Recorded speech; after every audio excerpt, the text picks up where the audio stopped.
তো বন্ধুরা আশা করি আপনারা সকলেই জানেন এসএসসি 26,000 চাকরি বাতিল হয়েছে ইতিমধ্যে। তো বন্ধুরা কিন্তু এসএসসি 26,000 চাকরি বাতিল হলেও রিভিউ পিটিশন কিন্তু সরকার দাখিল করেছেন। তো রিভিউ পিটিশনে একটা গুরুত্বপূর্ণ আপডেট উঠে আসছে। কোর্টে একটা এমএ ফাইল করা হয়েছিল নতুন করে, সেটাও কিন্তু খারিজ করা হলো। একটা বিশাল বড় ব্রেকিং আপডেট উঠে আসছে। অবশ্যই বন্ধুরা ভিডিওটি সম্পূর্ণ দেখুন, শেষ পর্যন্ত দেখুন। চ্যানেল নতুন দর্শক অবশ্যই চ্যানেলটিকে সাবস্ক্রাইব করে সঙ্গে অংশ রাখবেন প্রতিনিয়ত যে কোনো সরকারি বেসরকারি সবার আগে চাকরির খবর আপডেট পাওয়ার জন্য। তো বন্ধুরা বর্তমানে এখন এসএসসি 2016 নিয়োগ দুর্নীতি মামলা আবারও কিন্তু সংবাদ শিরোনামে। সম্প্রতি ভারতের সর্বোচ্চ ন্যায়ালয় সুপ্রিম কোর্টে এই মামলার সাথে সম্পর্কিত একটি গুরুত্বপূর্ণ আবেদনের শুনানি অনুষ্ঠিত হয়েছে। দিনভর অপেক্ষার পর যখন শুনানি হয়েছিল, তখন ডিভিশন বেঞ্চের মাননীয় বিচারপতিরা আবেদনটি পুঙ্খানুপুঙ্খভাবে বিবেচনা করেন। আইনজীবীদের উপস্থিতিতে এই শুনানি পরিচালিত হয়। গত শুক্রবার যে সুপ্রিম কোর্টে হিয়ারিং ছিল, তো এসএসসি 2016 সংক্রান্ত একটি বিবিধ যেটা আপনার মিসেলাস একটা অ্যাপ্লিকেশন করা হয়েছিল, এর শুনানি হয়েছিল। তো এই আবেদনটি মূলত ওএমআর সিটের গরমিল এবং অভিযুক্ত প্রার্থীদের বিষয়গুলির সাথে সম্পর্কিত ছিল। আবেদনকারীদের উদ্দেশ্য ছিল পূর্ববর্তী রায়ের কিছু পরিবর্তন আনা। তো পূর্ববর্তী দিনের মতোই আদালত এই বিবিধ আবেদনে হস্তক্ষেপ করার মতো কোনো শক্তিশালী কারণ খুঁজে পাননি। বিচারপতিরা মনে করেন যে গত 3 তারিখে যে রায় দেওয়া হয়েছিল, সেটা কিন্তু সংশোধন বা পরিবর্তন কোনো কিন্তু ভিত্তি খুঁজে পাচ্ছেন না বিচারপতিরা। ফলস্বরূপ আদালত এই বিবিধ আবেদনটি খারিজ করে দেন। এবং বন্ধুরা এখানে কিন্তু রিভিউ পিটিশনের ব্যাপারে কিন্তু একটা প্রসঙ্গ উঠে। শুনানি চলাকালীন একটা রিভিউ পিটিশনের ব্যাপার আলোচনা হয়। যে রিভিউ পিটিশন হয়েছে সেটা কিন্তু ক্লিয়ার বলা হয়েছে রাজ্য সরকারের পক্ষ থেকে। তো শুনানির এক পর্যায়ে একজন বিচারপতি মন্তব্য করে বসেন যে রিভিউ পিটিশন বর্তমানে এখন খারিজ হয়ে গেছে। তো এটা শুনে অবাক যে খারিজ কখন হলো। তবে উপস্থিত আইনজীবী তৎক্ষণাৎ কিন্তু বিষয়টি কিন্তু তুলে ধরেন যে রিভিউ পিটিশনগুলি এখনও শুনানির জন্য তালিকাবদ্ধই হয়নি।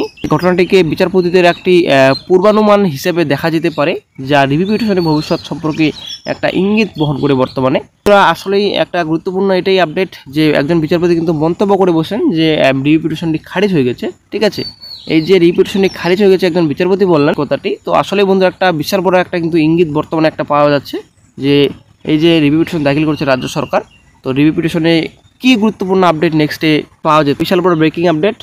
এই যে আপনারা অনেকে দেখতে পাচ্ছেন রিভিউ পিটিশন প্রসঙ্গ, এই যে একটা পয়েন্ট রয়েছে। তো শুনানির এক পর্যায়ে একজন বিচারপতি মন্তব্য করেন যে রিভিউ পিটিশনটি খারিজ হয়ে গেছে। এই যে একটা গুরুত্বপূর্ণ পয়েন্ট, এই পয়েন্ট কিন্তু একটা নিউজ পোর্টালে প্রকাশিত হয়েছে। ঠিক আছে, একটা কিন্তু নিউজ পোর্টালে আপনারা অনেকে দেখতে পাচ্ছেন এখানে সমস্ত তথ্য রয়েছে রিভিউ পিটিশনের প্রসঙ্গ। হয়তো অনেকে বলবেন যে আমি বানিয়ে কথা বলছি, এটা কিন্তু বানানো কথা নয়। আপনারা অনেকে দেখতে পাচ্ছেন এই যে রিভিউ পিটিশনের প্রসঙ্গ, একজন বিচারপতি মন্তব্য করেন যে রিভিউ পিটিশনটি খারিজ হয়ে গেছে। ঠিক আছে, এটা ইঙ্গিত একটা বর্তমানে পাওয়া যাচ্ছে যে রিভিউ পিটিশনের বর্তমান ভবিষ্যৎ কী, এটা কিন্তু ইঙ্গিত বর্তমানে পাওয়া যাচ্ছে। তো এটা কিন্তু একটা নিউজ পোর্টালের আপডেট। ঠিক আছে, তো এই যে নিউজ পোর্টালের আপডেট কতটা সত্যি কতটা মিথ্যা সেটা কিন্তু এখনও যাচাই করা হয়নি। তবে গুরুত্বপূর্ণ আপডেটটি আপনাদের সঙ্গে শেয়ার করার ছিল। গুরুত্বপূর্ণ আপডেটটি অবশ্যই যদি আপনারাও জানেন তো অবশ্যই কমেন্ট বক্সে জানাবেন। ঠিক আছে, তো এই যে আদালতের গ্রীষ্মকালীন ছুটির আগে রিভিউ পিটিশনগুলির শুনানির হওয়ার সম্ভাবনা নেই। ঠিক আছে, যেটা আপনাদের সম্ভাবনা টোটালি নেই, এখন কিন্তু কোনো মতেই কিন্তু বর্তমানে সম্ভাবনা নেই। এই বিবিধ আবেদন খারিজ হওয়ার ফলে এসএসসি 16 মামলার ভবিষ্যৎ এবং চাকরি প্রার্থীদের ভাগ্য এখন রিভিউ পিটিশনের উপর অনেকাংশেই নির্ভর হয়ে উঠল। তো সেটা কিন্তু আসলেই 2016 মামলাটি স্বচ্ছতা এবং ন্যায় বিচারের প্রশ্নে একটি গুরুত্বপূর্ণ মাইলফলক। সুপ্রিম কোর্টের একটি পর্যবেক্ষণ এবং সিদ্ধান্ত এই মামলার গতিপথ নির্ধারণে গুরুত্বপূর্ণ ভূমিকা পালন করছে। চাকরি প্রার্থীরা অধীর আগ্রহে চূড়ান্ত সমাধানের অপেক্ষায় বসে রয়েছেন। এই ধরনের আইন লড়াই দীর্ঘ জটিলতা হতে পারে, তবে বিচার ব্যবস্থার উপর আস্থা রাখা অপরিহার্য। তো বন্ধুরা আশা করি ক্লিয়ার। তো রাজ্য সরকারও কিন্তু এই বিষয়ে কিন্তু অনেকটা ইঙ্গিত দিয়েছেন যে রিভিউ পিটিশন দাখিল করেছেন রাজ্য সরকার। ঠিক আছে, তো রাজ্য সরকার যে রিভিউ পিটিশন দাখিল করেছেন সেটা কতটা গুরুত্বপূর্ণ এবং সেটার ফলস্বরূপ কী আসতে পারে সেটা কিন্তু রাজ্য সরকারও একটা ইঙ্গিত পেয়ে গেছেন। ঠিক আছে, এই যে রিভিউ পিটিশনে কিন্তু কোনো কিছুই কিন্তু গুরুত্বপূর্ণ দেখতে পাচ্ছেন না কেউ। ঠিক আছে, এখানে যে বিচারপতিরা একটা গুরুত্বপূর্ণ দেখবেন কিংবা আদার্স জনসাধারণ কি গুরুত্বপূর্ণ একটা কোনো পয়েন্ট রয়েছে, কোনো কিছু কিন্তু নেই। তার জন্য কিন্তু একটা রাজ্য সরকারের একটা কিন্তু সন্দেহ রয়েছে বর্তমানে এখন যে রায় পরিবর্তন হবে কিনা, রায় সংশোধন হবে কিনা, কোনো কিছু কিন্তু আশা ভরসা কিন্তু পাচ্ছেন না রাজ্য সরকার। তার জন্যই কিন্তু 31শে মের মধ্যে কিন্তু নোটিফিকেশন জারি করতে চলেছে। এটা কিন্তু আশা করি আপনারা সকলেই জানেন। খুব শীঘ্রই কিন্তু নোটিফিকেশন জারি হতে চলেছে। এই মাসের শেষের দিকে কিন্তু নোটিফিকেশন জারি হতে চলেছে, যদিও শেষ পর্যায়ে চলে এসেছে সপ্তাহে। খুব শীঘ্রই কিন্তু নোটিফিকেশন প্রকাশিত হবে অফিসিয়াল সাইটে। তো রায় পরিবর্তন হওয়ার এবং সংশোধন হওয়ার কোনো কিছুই কিন্তু সম্ভাবনা নেই।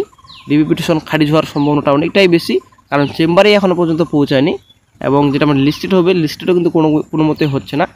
এবার যে ওপেন কোর্টে শুনানি হবে, ওপেন কোর্টে শুনানি কীভাবে হবে, যদি চেম্বারে যদি খারিজ হয়ে যায় কীভাবে ওপেন কোর্টে হিয়ারিং হবে, সেটা কিন্তু একটা ব্যাপার।